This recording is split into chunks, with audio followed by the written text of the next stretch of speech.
Welcome to episode 9 of the GoblinCast. In today's podcast, we're going to be talking about specifically some of the more book-only characters or characters that are in the history of A Song of Ice and Fire, and looking at some of the mysteries surrounding the characters and looking at their lives. So we'll start in part 1 with the Ghost of Highheart, the character that Arya meets in A Storm of Swords. Is she maybe Children of the Forest? Is she a woods witch? What is she and what is her history that maybe even ties back to Summerhall?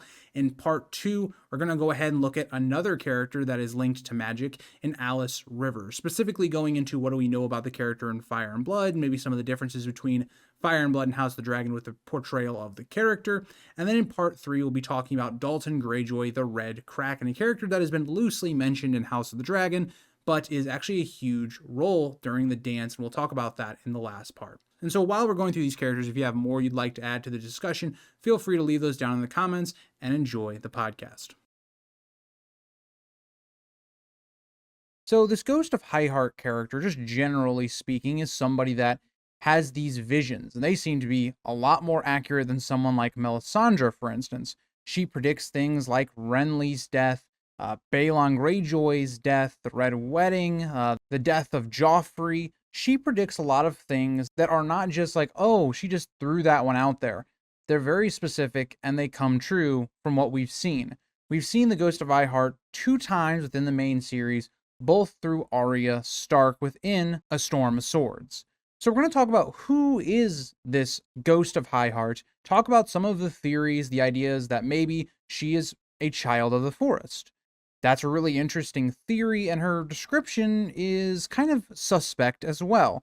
So let's start out the video with a quote describing what she looks like. Arya spied the small pale shape creeping behind the horses, thin white hair flying wild as she leaned upon a gnarled cane. The woman could not have been more than 3 feet tall. The firelight made her eyes gleam as red as the eyes of Jon's wolf. This is a very interesting description right away. She's somebody that is shorter, that would match the idea of a child of the forest. She's also described by people of Westeros as being more like an old dwarf woman. So you have that part of it, but then you also have the way that her skin is also described as being pale white. I always think of Bloodraven because the descriptions are very similar in terms of their skin complexion. But then also you go even a little bit further, she seems to have red eyes. This is a person that is very unnatural. And so there's a lot of people that are thinking there has to be more to this. How does this person get these powers? Are they related to, the Green Seers? Is she a child of the forest? What is she truly? There has to be something more that George has kind of left out for us. Now, to kind of pass who this character could possibly be, we have to go back a number of years because, again, by the time we see this character, she is quite old. This is a person that's lived quite a long time. We are led to believe that this is the same Wood Witch that was friends with Jenny of Oldstones. Now, Jenny is actually somebody that marries Duncan, Aegon V's son. And so Jenny brought her friend, who is said to be a Wood Witch, back to court. And why I believe that this same Woods Witch is the Ghost of Highheart is because of a couple things here. So the first one of those things being, it is said that this Wood Witch died at Summerhall, that she was one of the victims of that event caused by, well, we're not exactly sure. Aegon V, maybe the Maester's help, who knows? But either way, it is said that the Wood Witch died at this point. But there's a number of reasons to not really believe this. And the first of that kind of comes with when we meet this character. We get to see that this Ghost of Highheart always asks for a song, and it's always the same one, the song about Jenny of Oldstones. Now, why would she be asking that if it wasn't personal? And given the fact that we know this Wood Witch, who was probably discriminated against, treated pretty awfully, Jenny of Oldstones was her friend, by all accounts. This song is very tragic. It's going to remind her of her friend. It is something that's much more personal, and so it connects to who this character likely is. Now, the Ghost of Highheart is a very important character because she also prophesizes and foretold of the prince that was promised prophecy, saying that that was going to come of the line of Aerys and Riella. That was really important. That was enough to influence Aerys and Riella being made to marry. They were not promised to each other at this point of the story. So everything kind of seems to link that this Wood Witch is the same person as the ghost of Highheart. And that would also imply that they've lived a very long time at this point. So, if you're looking at this ghost of Highheart, they have a very long life. They are very unnatural looking. They predict things that they shouldn't be able to predict. What is going on here with the ghost of Highheart? Now, like I alluded to in the intro, a lot of people have suggested that she could be one of the children of the forest. I kind of push back on this idea because the issue is they don't look anything alike. The way that the children of the forest are described within Bran's chapters are they have abnormally large eyes, cat like eyes. They have abnormally large ears and black claws instead of nails. They're much more like, I don't know, like almost beast and hybrid with like men. They don't look like the Ghost of Highheart at all. Remember, the Ghost of Highheart, in a lot of ways, looks like, I guess, Bloodraven if he was a dwarf, right? With the silvery, hair, the red eyes, the albino skin. That's much more of a comparison than the Children of the Forest. So, okay, if we discount the physical part, maybe she could be a green seer or some other, powers like maybe Jojen has, right? I think this is a very likely idea that maybe she is getting some of these powers, and that's what allows her to see these visions that are possibly going to come true. Now, I think this is an interesting theory. Again, we don't have much to back it up with. Possibly she was involved with the Green Men Order. There's not a lot really to back up this, and that's kind of the hard part about the Ghost of Highheart is we can kind of figure out a decent amount about, where she came from and some of her history, but trying to figure out exactly how she got these powers is very much left up in the air. The theory that I really enjoy, and I've kind of alluded to it a lot here in this video, is I really like the idea that what we actually see with the Ghost of Highheart is that this is actually the child of Brynden Rivers and a child of the forest. So it's a crossbreed character and it would kind of fit, right? Because the silver hair, now we don't necessarily know if that silver hair was there earlier on in her life. I didn't really find much information to confirm what her hair looked like when she was younger, but the silver hair would fit with being a Targaryen, bastard or child. You have the red eyes, kind of check that off with Bloodraven kind of as well. That would make sense coming from the Targaryen line. Another thing you want to add here, the Targaryen line has a lot of disabilities because of the incest. And a lot of those like mutations that you could almost see with the albino white skin with the Ghost of Highheart would make a lot of sense if it came from a Targaryen. And so the other part of that would be then, okay, well, she has a lot of power. She's able to prophesize things so accurately. One, because her blood is mixed between the children of the forest and also Bloodraven himself, who is very tightly connected to the old gods. So maybe there is some connection there.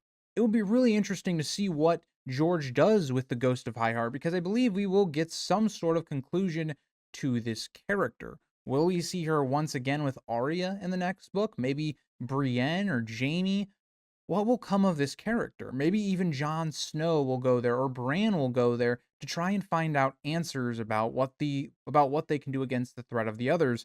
The Ghost of Highheart in a lot of ways is like Quaithe in my opinion, a wild card character that seems magical, but we just don't know how they operate or even work, but I do think we'll eventually get some answers. So let me know what you guys think. Do you think this is just some random occurrence, that she's just somebody gifted with power? Maybe she's part of this Green Men Order. Is she actually, part of the Children of the Forest herself? Is she a crossbreed with maybe somebody like Brynden Rivers? What do you guys think? So, for the character of Alys Rivers, she was born in 89 AC or maybe even a little bit before, anywhere in that area. Because when we get to the dance, she's speculated at being around the age of 40. And this is a very interesting talking point because, like a lot of some of the other main female characters within the Targaryen lore, she is somebody that actually ages quite well. And so there's a lot of rumors of, her doing blood magic and bathing in virgin's blood and all this stuff. And so it's a lot of kind of that stuff. Like Alicent has the same type of rumors, just in terms of she is somebody that looks good as she ages, where Rhaenyra does not. Very similar to somebody like Shiera Seastar as well. So that's something that would have kind of been hovering over her head almost her entire life because she aged well. Now, is that because of genetics? Is that because of some sort of magic? Is it some sort of glamour similar to maybe what Melisandre's doing? I do have some Melisandre, I think, comparisons that sneak up, especially towards the post dance era, that I think are going to be interesting to kind of go through. So stick with me on that part of it. But also, the only other thing I want to kind of bring into the background information before we get to the Dance with Dragons segment of this early part of the video is that she is allegedly a bastard of Lionel Strong, but there's also rumors that maybe she's even older than that, or even maybe even a little younger. This is one of those characters that there's a lot of things that are just thrown at the wall, and you have to choose which one's stuck. And so I'm gonna go with she's a bastard of Lionel Strong, but who knows? I mean, this character could be much older than this, similar to like a Melisandre situation. It's one of those things that I find interesting, that the age is very much kind of up for debate, kind of similar to Melisandre. But getting into the dance, because this is when this character actually has real significance that we know of. But we see that Harrenhal switches hands quite a bit. And again, this is going to be a lot of spoilers for House of the Dragon. I'm basically going to go through some major big points of the dance. So if you don't want that spoiled, very much click off this video. This video is not for you. This will spoil future events for the show. But either way, we see that when Harrenhal gets taken over, very similar to the show, she is somebody that survives that. She's basically kind of, I guess, in servitude. There isn't much actually in Fire and Blood about Daemon and Alys Rivers as like any type of relationship that they might have had. The show kind of ran with that idea and made it to where she was kind of playing with Daemon's mind and giving him visions and all this other stuff. That's not made apparent whatsoever in the book, but I could definitely see those things happening. It's just not noted down in Fire and Blood. So I do think that, for instance, a character like Alys Rivers, it seems like she did have the ability to see visions. Now, we're not sure how that works. Is it connected to the old gods, kind of what was shown in the show? I think that would make a lot of sense. Is it something with like R'hllor, with like Melisandre, but that isn't given any indication that there's any type of Red Priestess, Lord of Light type situation going on with Alys Rivers. She's never described as that. So I would say her visions are much more kind of attuned to what the show did. Again, I think the show did do a lot of good things with Alys Rivers and making her a significant character in this part of the story, where Alys Rivers actually in the book of Fire and Blood isn't significant really until like season 3, season 4 of House of the Dragon, if you're going to go off of when things happen in Fire and Blood. So yeah, I do think she has probably some connection with the old gods and being able to see some visions and things like that. But we then see as Harrenhal falls, Daemon ends up giving up Harrenhal.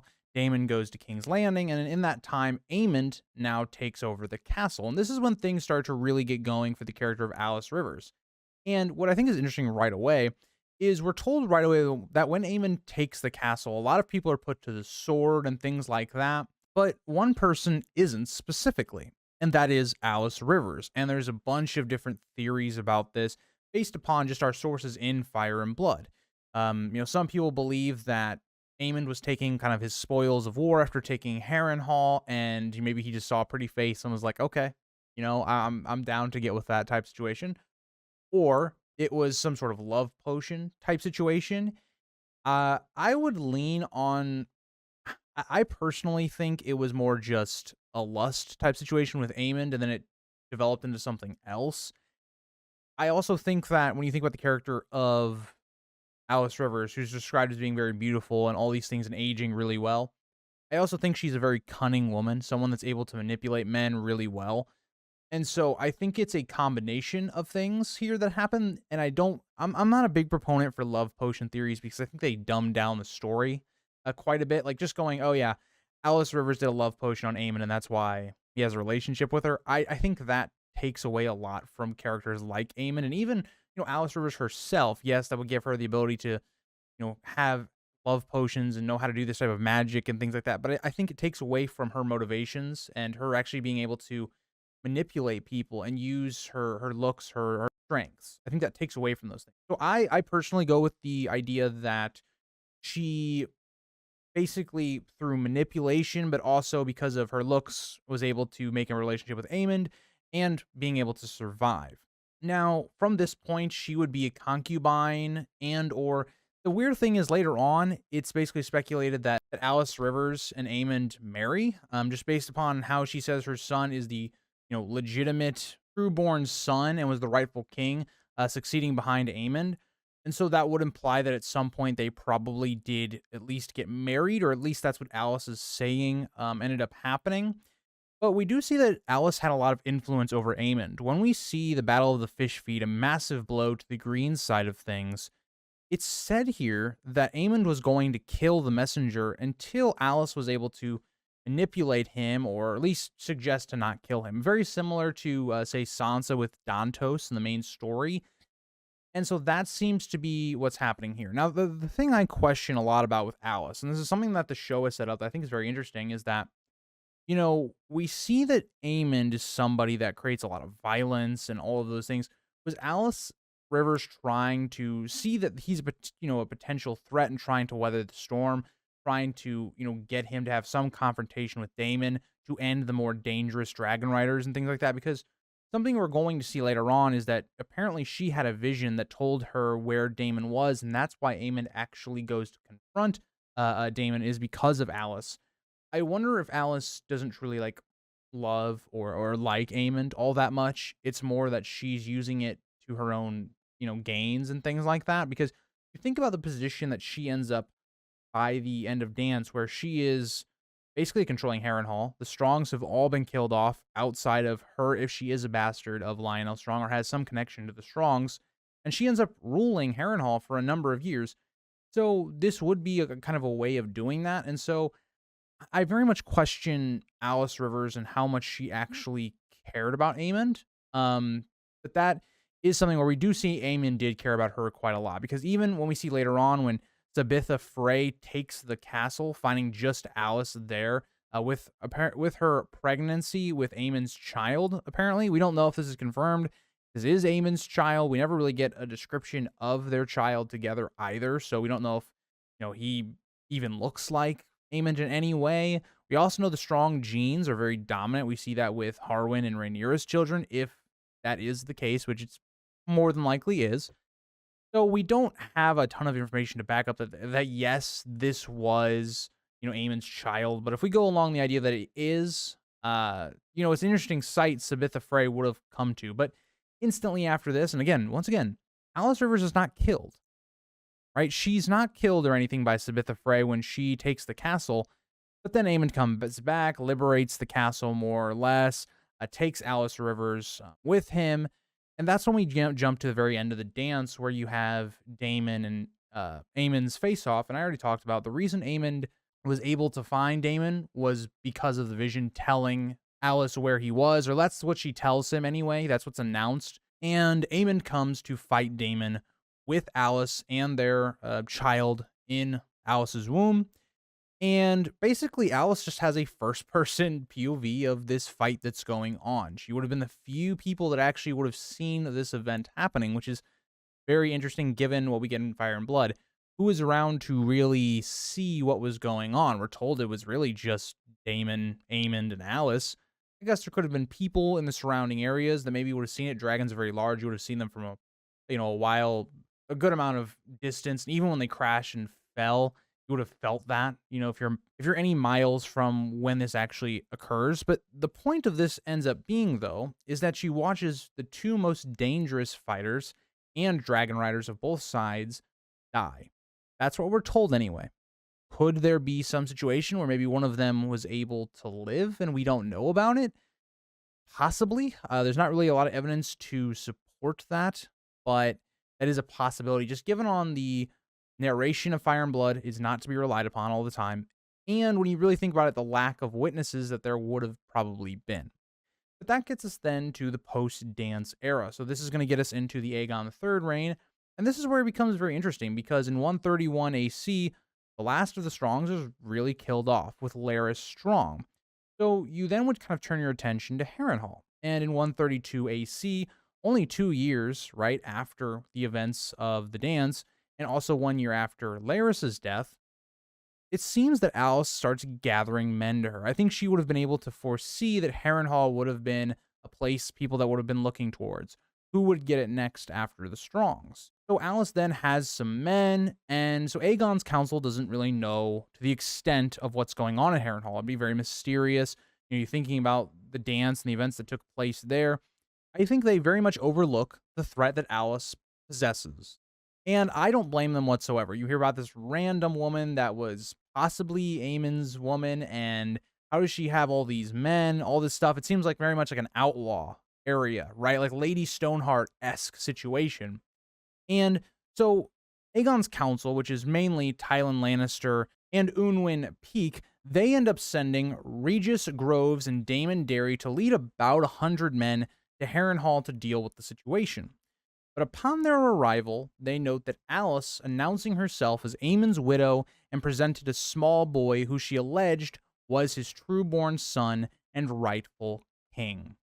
This is a very big proclamation. We are only, a couple years removed from the dance, and even the endings really of the dance. You think about things like Larys Strong and all those things. Like, I don't even consider the dance events really over until Aegon III truly takes his throne.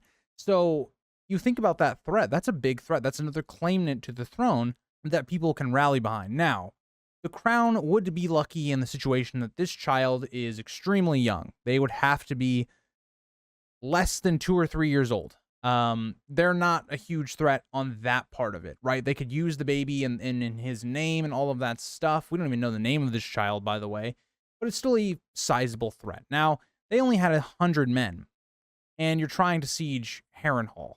You're going to need more men than that. And we even see something happen very suspiciously. Regis, who I just told you was kind of the leader of this party, he says something insulting Alice or something of that note, and we have very different claims of what happened to him. Some say that magic burst his head, others a crossbow bolt, or even a slinger. Now, I think it's very fascinating that this isn't concrete information that we know. Is it the fact that many people saw different things? And so people that believed in Alice's magic believed one thing and others didn't? Because this is something that would have probably happened very quickly, right? One, you're looking over here, you're not looking at Regis, and then all of a sudden, boom, his head pops off. Who knows what could have happened? And so this is very suspicious right away. It starts this, I would say, persona around Alys Rivers, where if she already wasn't a very mysterious and almost witch-like character, this is where it would begin. And so, yeah, we don't really know what happened here. I would probably assume that this was more like a slinger or an arrow or a bolt shot than it was magic. But I do think going forward, there is some more magical things that end up occurring. Following that, though, her men leave the castle, routing the loyalist forces and sending back about 32 men of the around 100 men to Darry, being led by another Daemon, not the Daemon of the dance, Daemon Darry. And this wouldn't stop here. Alice would then send a messenger of the loyalist forces. Now, the loyalist forces, some were captured, and this messenger reported that they were being tortured and they were dying, and that there was a dragon within. Now, I'm going to talk about that kind of in the unknown section as we go through, if there actually was a dragon here. But I do think that's a bold claim to make, and that's something that would gain a lot of attention if believed. And he noted that if anyone laughed at his message, he would die, and that if anyone came to the castle and did not submit, they would die. So this is a very interesting claim, because when we do see happen is almost even more magical. Someone laughs at him, and the man died, but there was accounts saying that imprints of a woman's hands choked the life from him. Now, this is something interesting, because nobody seems to see spirit or anything choke him, and kill him. But I do believe this was probably a shadow baby. We don't know, he was talking to him in the night or whatever, but I personally believe that, similar to Melisandre, a shadow baby was used to kill this messenger, possibly. Now, how that would have been done, especially because Mel is from R'hllor and all of that, and Alice is not that, it's unclear, but it does seem that there was magic used. Maybe you could have made the observation that these men really, hard crafted this story of building up Alys as this magical being because they didn't want to take Harrenhal or something like that, or they were believing in tales of that. But it's going to be hard to have an entire group of men witness a man just spontaneously combust basically after he told you what would happen if you did something. It's very weird. So this would then get back to the capital. Daemon would go tell his tale to the council, and this was met with mixed reactions. Tywin Lannister took this quite seriously and was very concerned, but on the other hand, Unwin Peake was not concerned at all. He didn't believe this, and he was planning another attack. But before it could go off, it was thwarted by the winter fever of that year. And we're going to talk about the winter fever quite a bit because I think it's important. But the other part of this is in 133 AC, there's a lot of stuff going down, right? You need the king who needs a new wife to have more heirs, and that's a huge, conflict of interest thing for Unwin Peake. There's just a lot of stuff going on to where I think one of my main arguments for why Alys Rivers was able to rule Harrenhal for so long, a lot of that comes down to the people that were involved. So the people that have been mainly involved in this Alys plotline have been Tywin Lannister and Unwin Peake, the people looking over this thing, and the circumstances of what's going on in King's Landing. So at this point, we definitely delve into the unknown. This is basically taking some stuff we know from the very end of Fire and Blood, mixing it with other information that we do know, and trying to fill in the gaps, which we have almost no information on. So a lot of this is going to be left up to interpretation. I'd love to hear your guys' thoughts on it. But this is really where the start of this video goes from, right? Of predicting what happens in this gray area. Because at this time, so 133, this is when the second attack on Alys was being planned. It doesn't happen. And nobody else is named to ruling Harrenhal until 151 AC with Lucas Lawston. So what occurred in those 18 years that allowed for Alys to presumably rule with her son growing up with it, which is Aemon's as well, as she claims? What occurred there? Now, I want to take a bit of a step back. I want to take a picture of what was going on in the capital. During the year of 133 AC, like I talked about, you had the winter fever. This impacted the capital a crazy amount. You had a character like Tywin Lannister, somebody overlooking this campaign against Alys, die. You had Alicent Hightower finally dying, a remnant of the dance, being gone. A lot of different lords died, and you also had a fifth of the population of King's Landing die. That was even worse in other areas like the Vale, for instance. And so the winter fever very much was way more of a priority than something like what was going on at Harrenhal. People wouldn't have cared nearly as much. And then you also have, other issues, right? That during this time, the king needed to marry somebody. Everybody was bringing in their daughters, trying to get them married to this person or that person. And then it also leads to Unwin Peake's dismissal in 134 AC. So the main two people that were taking up a stance against Alys, sending men to fight her and all those things, one of them is dead and the other one's not really in charge anymore. And so I think a lot of the relevant people that would have been worried about the Alys, issue aren't even in power anymore by the end of 134 AC. So I think on one hand, it's that Alys and her issue definitely went down the priorities, and also the people that were involved and knew about what was going on also were not there anymore. And so those two things are very important to understand here. Not that I think those two things alone is why Alys was able to rule for that long, but there are major factors in it. Now, another factor you have to remember, I'm going to talk about this more towards the end as well, is who's the king. Aegon III is the king at this time. He's not somebody that was very hands-on at ruling. He had struggled from deep depression and anxiety and things like that because of the way the dance ended and things that he grew up seeing and being basically thrown into. He was not somebody that took a hands-on approach to ruling and didn't seem to care about ruling all that much. He was a bit better during the earlier days, but even towards the later days, he basically wasn't even ruling. It's kind of like, for instance, an Aerys the First and Bloodraven situation is what kind of occurs later on in his reign. And so let's kind of then get to the Alys side of it. What was Alys doing during this time that enabled her to continue ruling? So I think the first thing is you have this mysterious, thing hovering over Harrenhal and Alys. Does she have this alleged dragon? Which, if you look at the time period we're in, the dragons were slowly dying out. I shouldn't say slowly, fastly. There was only a couple remaining, and those would then all die out during this time period, I should say. So that was a major threat. The other part of it is I think that Alys was very much in a situation where she couldn't try to put her son on the throne at this time. Her son would have been, again, by 134 AC, probably only like 2 or 3 or maybe 4 at the most. There was no reason to try and put an infant on the throne and all of that stuff, and you just didn't have the backing yet to try it. So I don't think that Alys pushed her claim yet. I think that that's part of it. I don't think that she wanted to put her son in that danger yet. She was going to use that as a threat of people trying to attack her, but when you have the whole population recovering from, a terrible time in 133 AC, she gets faded to the background, and I don't think Alys was pushing the issue either. So I think she just kind of remained silent, waiting for her time. And that's, I think, a lot what was going on at the time. And I think it even makes more sense when you think about the timing of events. So when she gets, it would appear, taken out of Harrenhal, or when she stops becoming the active ruler of Harrenhal in 151 AC, her child would have been around 20 years old, which would have been a very interesting age to then start doing some actions where you're trying to press, your son's claim to the throne out there. That would have then attracted attention. And then it also is going to lead up to something else I'm going to talk about towards the end when we get into the end of Aegon's reign, because the end of Aegon's reign is somewhat very close to the end of her reign at Harrenhal. And so I want to talk about why I think those things could be linked, and also another event that was happening around this time that would have led to maybe why Alys finally got that attention and was taken out of Harrenhal.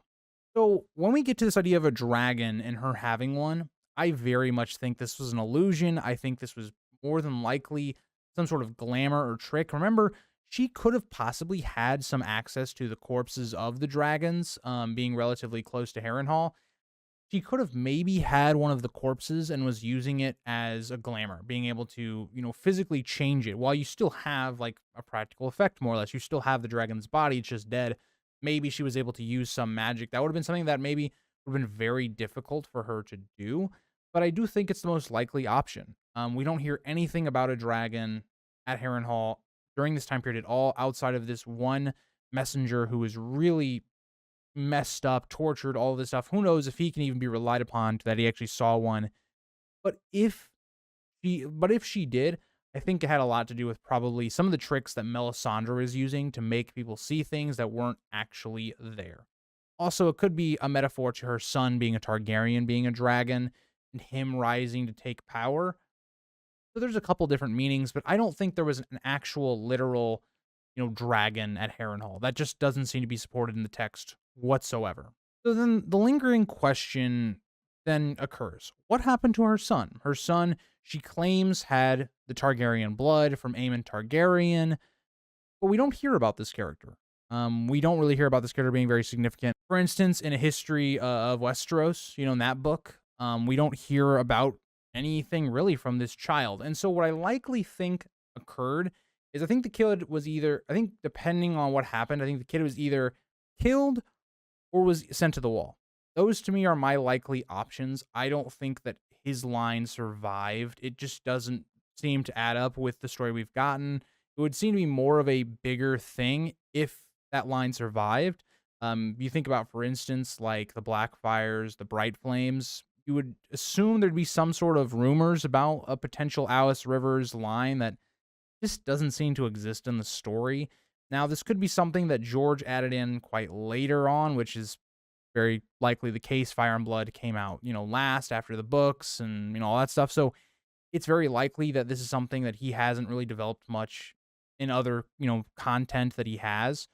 So there is a possibility that maybe the way he lived on was, one, he went into hiding and never really revealed his parentage and just kept that going. Another idea some people have put out there is that maybe the reason House Lawston got Harrenhal is because maybe he married into their house, and so that was kind of a peaceful way of pleasing the crown, because you put somebody that you wanted on Harrenhal and getting Alys Rivers out of control while also satisfying Alys. Maybe that's possible. I don't like that option as much. I personally think that he either died or went to the wall. That is something people have thrown out there that I do find that could be very interesting. The one thing I just don't like about that idea, though, as well, is for Alys. Now, Alys Rivers to me is somebody that I just don't see how that adds up, given that the first time somebody comes to Harrenhal, she announces that her son has the rightful claim, all this stuff. I just don't feel like she would just abandon that out of nowhere. Or maybe she, she became more of a mother. She started to understand that that's just not possible with the situation of Westeros. Maybe. Again, we're kind of just speculating at nothing right now. We have no information to back up any of these ideas I'm bringing up. It's just me trying to rationalize through things. Um, but yeah, so that's kind of where I think her son's fate is. Now, Alys herself is quite interesting.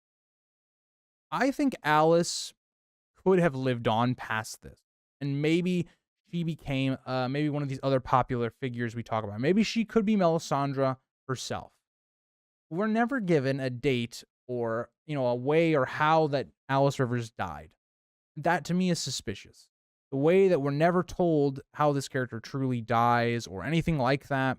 Maybe that's because this character was specifically written in Fire and Blood, and so that made it to where we didn't really have that information yet, and George is waiting for Fire and Blood Part 2, which I think inevitably we will get a lot more of this in Fire and Blood Part 2.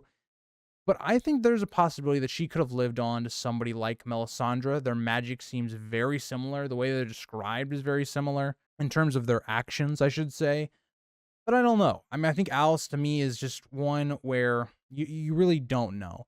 But kind of, getting back to the whole question of this video is how did she control Harrenhal for so long? I think it comes down to the timing of things. I think she was very much off the radar for a good amount of time while the crown or the throne was dealing with other more important issues. But I think the reason that eventually it caught up to her and her child was that we get this idea of an imposter Daeron. So the brother of Aegon and Aemon, somebody that hasn't been introduced in House of the Dragon yet, but Daeron, the character that is one of my favorite characters during the dance, he is somebody that it appears has this imposter. There are people parading him out as being this new claimant to the throne, and Aegon and his brother Viserys, who will end up becoming Viserys II, one of the other kids that's shown to Viserys in season 1. But we end up seeing that Viserys is the person that really becomes in charge during the latter years of Aegon's reign, which would fit this time period. 151 AC, Aegon's going to die in a few years after this.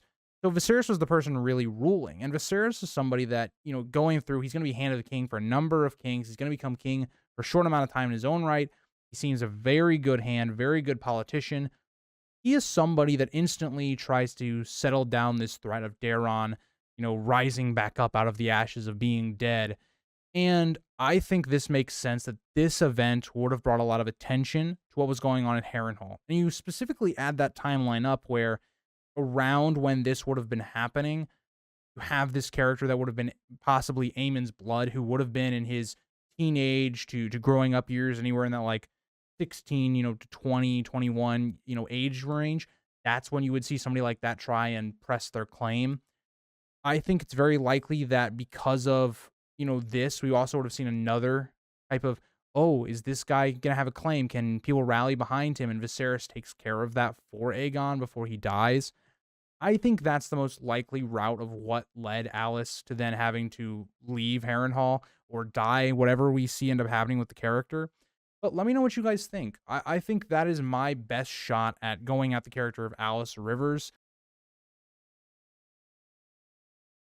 We're going to talk about, in Fire and Blood, what we know about the character of Dalton Greyjoy and how he brought terror to specifically the Westerlands and the Sunset Sea. So Dalton Greyjoy is somebody that only lives to being about 20 years old, but he was born in 113 AC. Now, he's such an interesting character because, in my opinion, he parallels Corlys Velaryon quite a lot. He has a lot of grand, adventures, or I wouldn't even say adventures, but grand feats for being so young.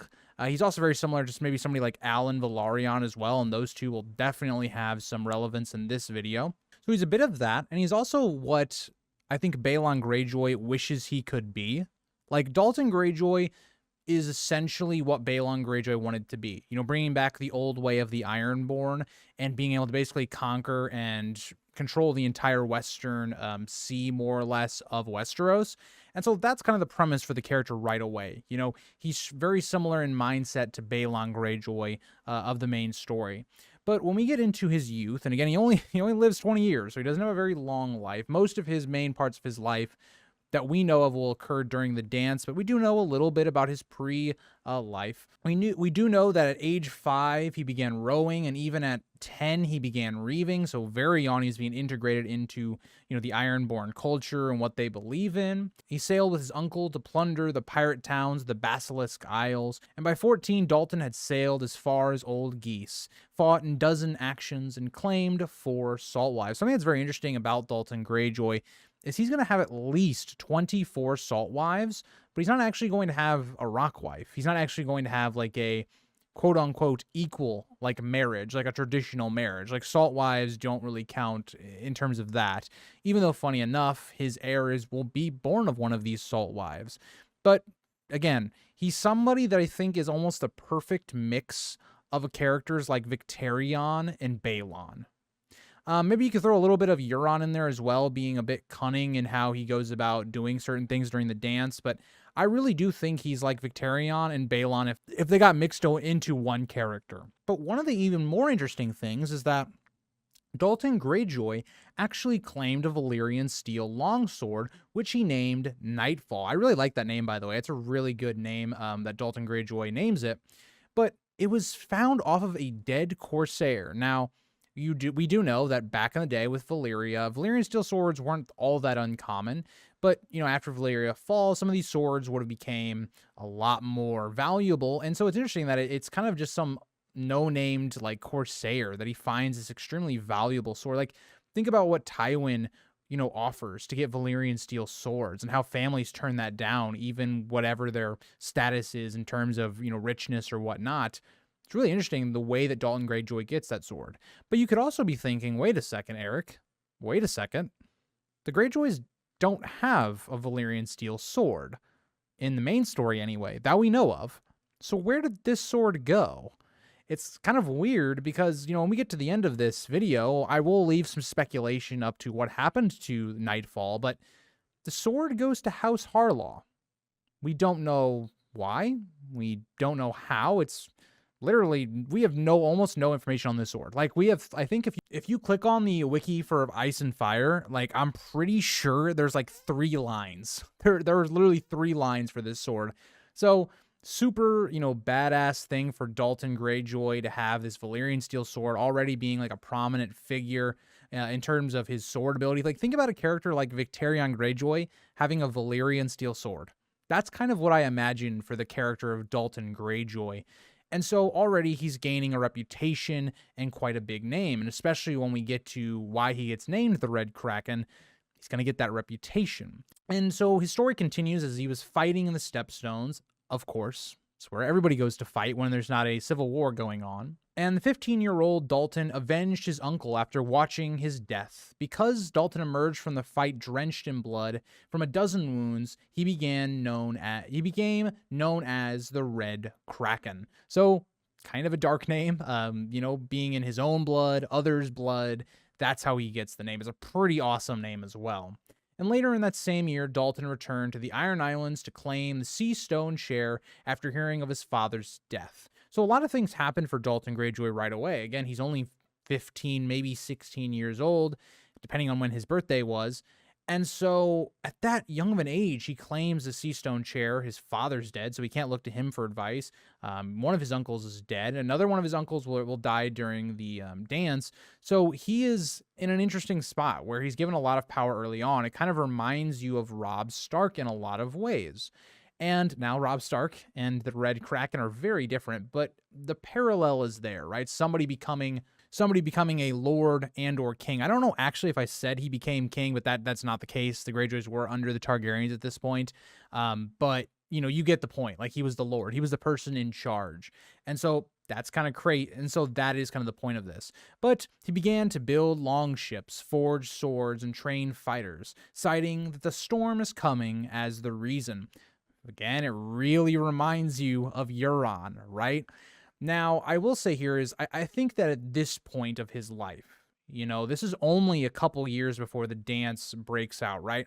We see Viserys the First die in 129 AC, which would be the official beginning of the dance. And at this point of his life, this would have been around 128, 129 AC when he claims the Sea Stone chair. So the writing was on the wall, right? Then Rhaenyra and Daemon were at Dragonstone. You had the Greens in King's Landing. I feel like everybody kind of saw that there was going to be at least some succession crisis. Now, does it go extremely well for Dalton Greyjoy? For, I guess, like him as a person trying to maybe declare himself king or make the Iron Islands, separate from the kingdoms, which he never actually declares, but it kind of seems like that was his end point at the very least. And so it kind of played perfectly into his hand, and he was very much ready. Once the Dance of the Dragons breaks out, and we saw a little bit of this in House of the Dragon, it wasn't, a big focal point, but it was part of it, is, how are you going to get these great houses? How are you going to make allies? How are you going to, go against other sides' advantages? So, for instance, the one thing that the Blacks really had was they had a great fleet because of Corlys Velaryon. And so how do you break that blockade? And Otto Hightower, the Small Council, they tried a number of things. Now, one of those would have been, like we saw in the television show, and like happens in Fire and Blood as well, he reaches out to the old enemies of Daemon's. The Triarchy specifically looks to Essos for help.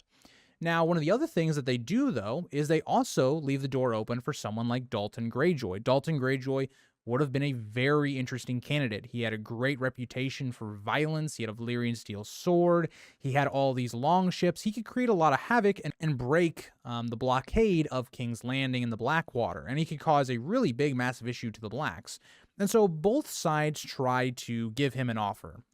And the funny part is, I think Rhaenyra and Daemon handle this pretty perfectly. They read the character of Dalton almost perfectly because the Greens take more of a diplomatic approach, offering him titles and things like that.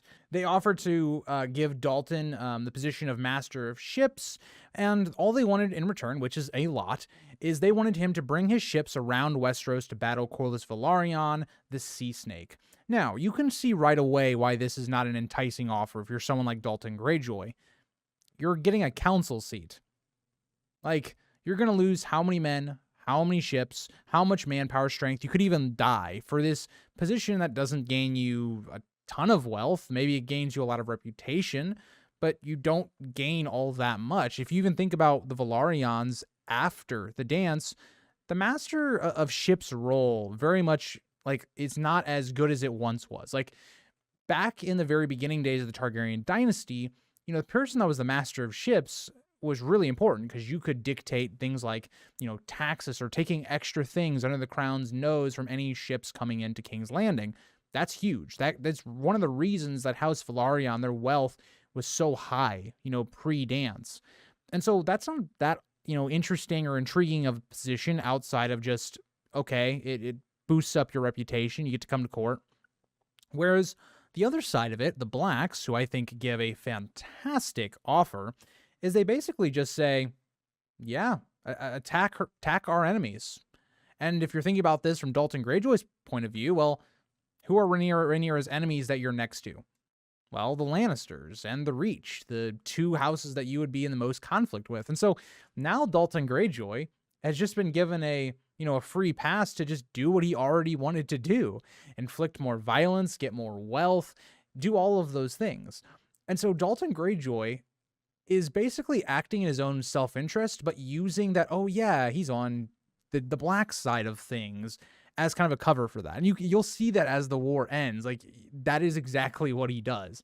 And so that kind of starts up the campaign in the West.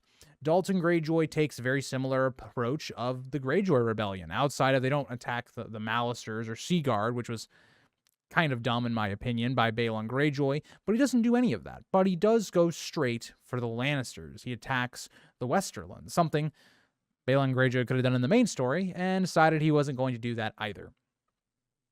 Maybe he should have taken a little bit of a note from Dalton Greyjoy, because the issue you have at this time, right, is that, when you have Jason Lannister bringing all of the Lannister power, the Westermen, soldiers, their finest men, into the conflict and going in towards the Riverlands to attack Daemon, like we see on the television show as well, it leaves the West very vulnerable. And Dalton Greyjoy sees that right away. And maybe he wouldn't be able to take Casterly Rock, same thing that Balon Greyjoy, thinks about. As Lady Joanna actually bars the gates to him, she has no men to protect the rest of the West. She doesn't have the naval power to deal with Dalton Greyjoy, and Dalton Greyjoy goes havoc on the West. He burned the fleet of House Lannister, sacked Lannisport, carrying off of gold, grain, and trade goods. Hundreds of women and girls were taken as salt wives, including the favorite mistress of Jason and their natural daughters. Dalton then tried to lead a failed capture of Case, and then afterwards, he took Fair Castle and Fair Isle. He claimed 4 of Lord Farman's daughters as salt wives, giving the 5th, the homely one, to his brother Veron. Lord Jason then was killed in the Battle of the Green Fork. So, if you're looking at this from Dalton's point of view, you have nobody to challenge you. All of the major fleets in Westeros at this time are working on trying to either blockade King's Landing or sending relief. Dalton Greyjoy is the least of your troubles if you're, the Greens, for instance, right? Say, for instance, the Red Wine fleet or fleets that you could conjure up within the reach. Those are going to be going towards the aid of King's Landing. That's way more valuable than the Westermen at this time, especially when you already have their army heading into the Riverlands. It's kind of already accomplished its goal, whether it doesn't go good or bad. Whatever happens there, that's what you needed to occur. And so Dalton Greyjoy sees all those things. He understands that completely. He has free reign. He can commit, war crimes. He can go back to the old ways. There's nobody to challenge him, right? And even when you see like the Battle of the Gullet happen, again, spoilers for House of the Dragon, that completely almost wipes out a lot of the Velaryon power. Now, it doesn't completely, right? Alan Velaryon is going to keep the Velaryon power from declining. It does decline, but it doesn't decline as noticeably until after he is dead. And so it's enough to where it's like Dalton Greyjoy, even if the Velaryons do win, it took them down quite a peg. The Dalton Greyjoy probably would feel very confident with being able to beat the Velaryons if they were to come out of the skirmish, on top. And so at this time, again, you would have seen a lot of that going on. But what I find very interesting is that Dalton Greyjoy kind of starts becoming the ruler of Fair Isle. He stays there. He doesn't actually go back to Pike. He doesn't continue invading. He kind of stays put. He almost has this same idea of Rhaena. Now, not the Rhaena of the House of the Dragon, the dance time period. Jaehaerys' older sister, she actually had also been there too. She had stayed on Fair Isle for a long time. She became basically someone like the Queen of the West, one of my favorite characters of Fire and Blood.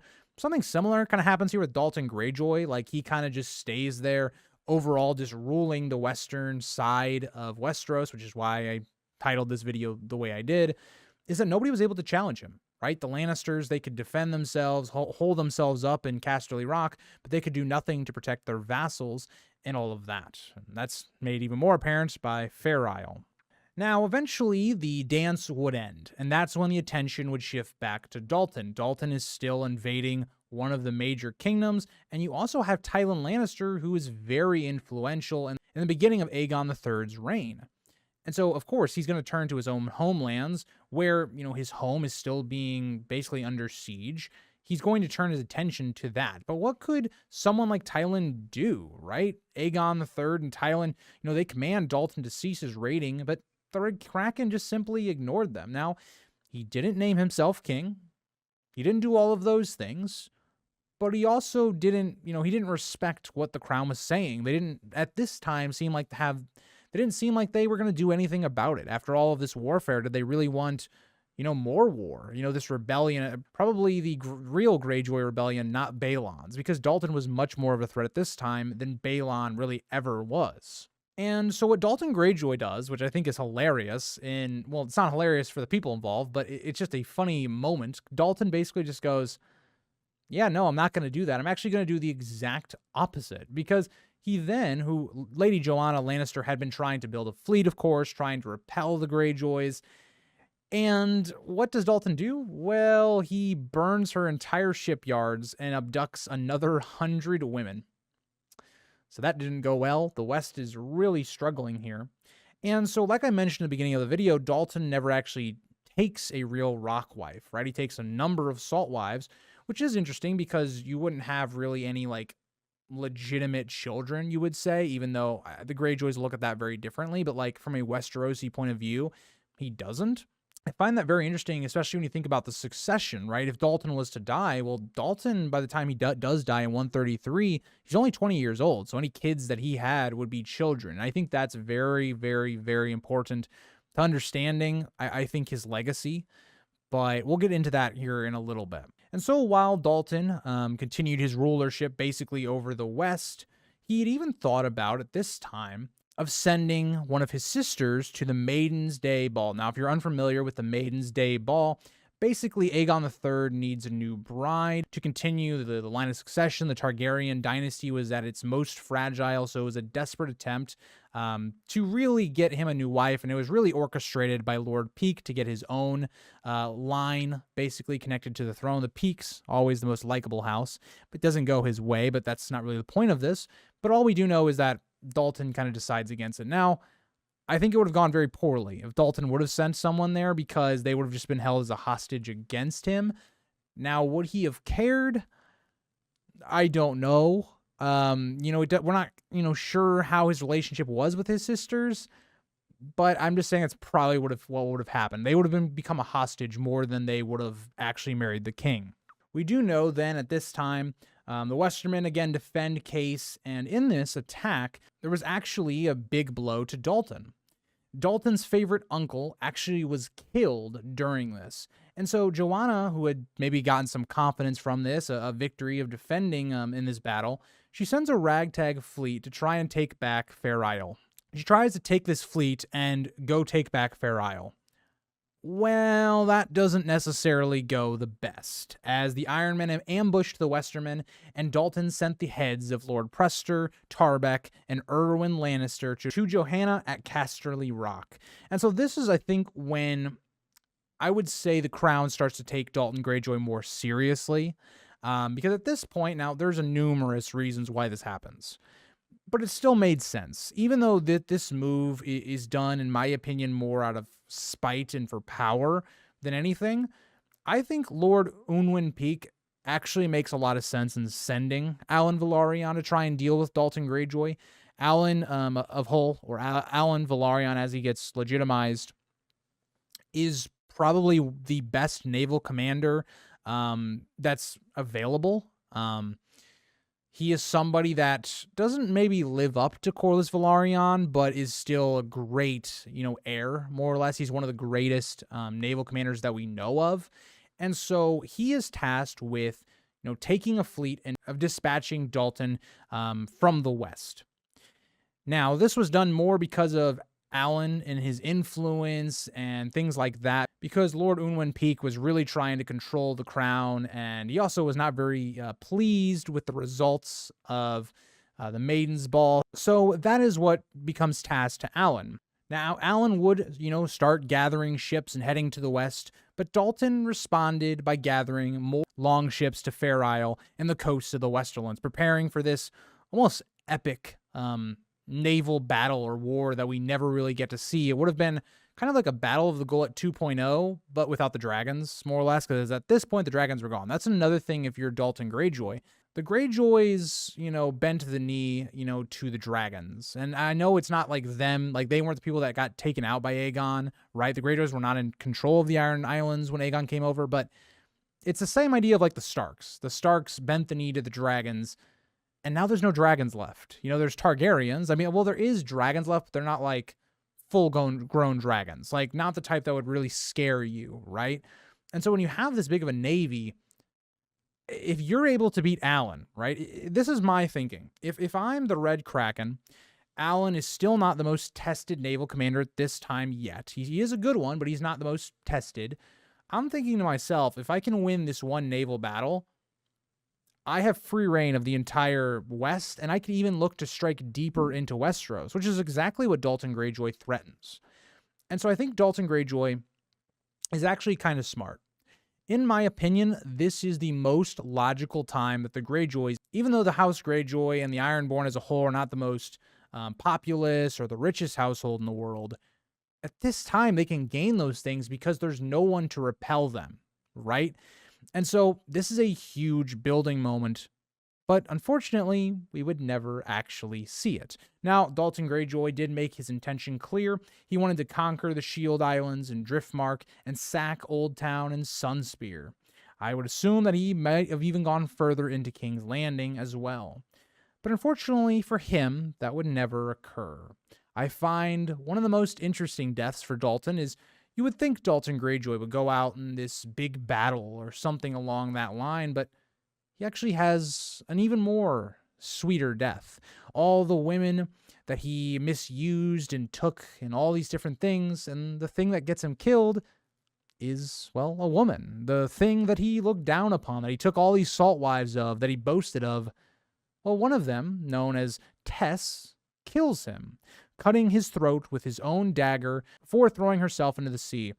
It's quite a dark tale as she kills herself afterwards, which I can't blame her, given the fact that when you think about it, if she had been caught, she would have been tortured, brutally murdered. I mean, there wasn't any good outcome for her. But I think for her taking in, her own action, right? Freeing herself of the pain that she was probably going under because of Dalton Greyjoy. It's a very, I think, bittersweet ending for the character of Dalton Greyjoy, because it's not the ending you would expect. It's like the perfect George R. R. Martin ending to a character, where it's something that makes complete sense based off the character, but it's not necessarily what you would expect, right? What I would have expected, what I expected reading this for the first time would have been, oh, Alan and Dalton have this battle. Alan's able to, beat him, rising as the best naval commander in the realm, and that's how it goes down. No, not at all. And so what we're going to talk about then, the rest of the video, is kind of his legacy. And so the Iron Islands, they would kind of have a succession struggle for the next bit of time, whether it was, ambitious cousins. Dalton had a number of sisters. He had a couple kids, notably Torrhen Greyjoy and Roderick Greyjoy. And so how this kind of all ends out is the Greyjoys more or less get pushed, and I should say the Ironborn get pushed back to the Iron Islands, and Lady Johanna finally gets her vengeance as she sails to the Iron Islands, and she's actually able to do a number of things. She kills 2 of Dalton's sisters, 9 of his cousins, and takes his younger son Roderick and gelds him and makes him the new Casterly Rock Fool. Now, regardless of whatever you think about Dalton Greyjoy, I think he's a pretty vicious guy, pretty hardcore guy. I want to point out here that his son would have been less than 5 years old. That just should never be done to a child. And so it's almost what the dance is. It's this brutal, war because of revenge and vengeance and all these different things. And it's just it's forwarding Dalton's legacy. And his legacy will carry on all the way down to the main story of the old way and how great it is, when in reality, it didn't accomplish all that much in the end for the Greyjoys. They still got pushed back to the Iron Islands. They didn't grow any really richer based off of it, and it just caused them and their family more harm. And so what we do know, and what ends up coming of all of this, is that eventually his son, Torrhen Greyjoy, becomes the next, Lord of the Iron Islands. But what I find of really interesting is that Dalton's sword, Nightfall, eventually passed to House Harlaw. We don't know how that occurs. I talked about that at the beginning of the video. I don't think that this topic is enough for its own video, so I thought I might as well include it here at the back end as well. But I do think that the likely option of why it eventually passed to House Harlaw is likely, think about the circumstances, right? The new, lord for the Greyjoys would be a child. How did he actually get put onto the Seastone chair? I think it's likely a situation in which House Harlaw got the sword because of their loyalty to the Greyjoys and reestablishing them on the throne. I think that makes a lot of sense. It could also be some situation like after Dalton's death, House Harlaw just eventually got their hands on it, but I don't think that would add up all that much, because eventually you would assume, wouldn't the Greyjoys then take that sword back from House Harlaw at some point? Wouldn't there be some bitterness over that sword? It seems to have been given to them, willingly. right? And so I think that really makes sense given the way that this whole event and character plays out, is that a son that he has that was extremely young somehow retains, his power of his, he somehow retains the Seastone chair, which would obviously show that he had a lot of backing, and that had to have probably been by the Harlaws. So that is my explanation. You got to also remember the Harlaws, very close to the Greyjoys. We see that in the main story as well.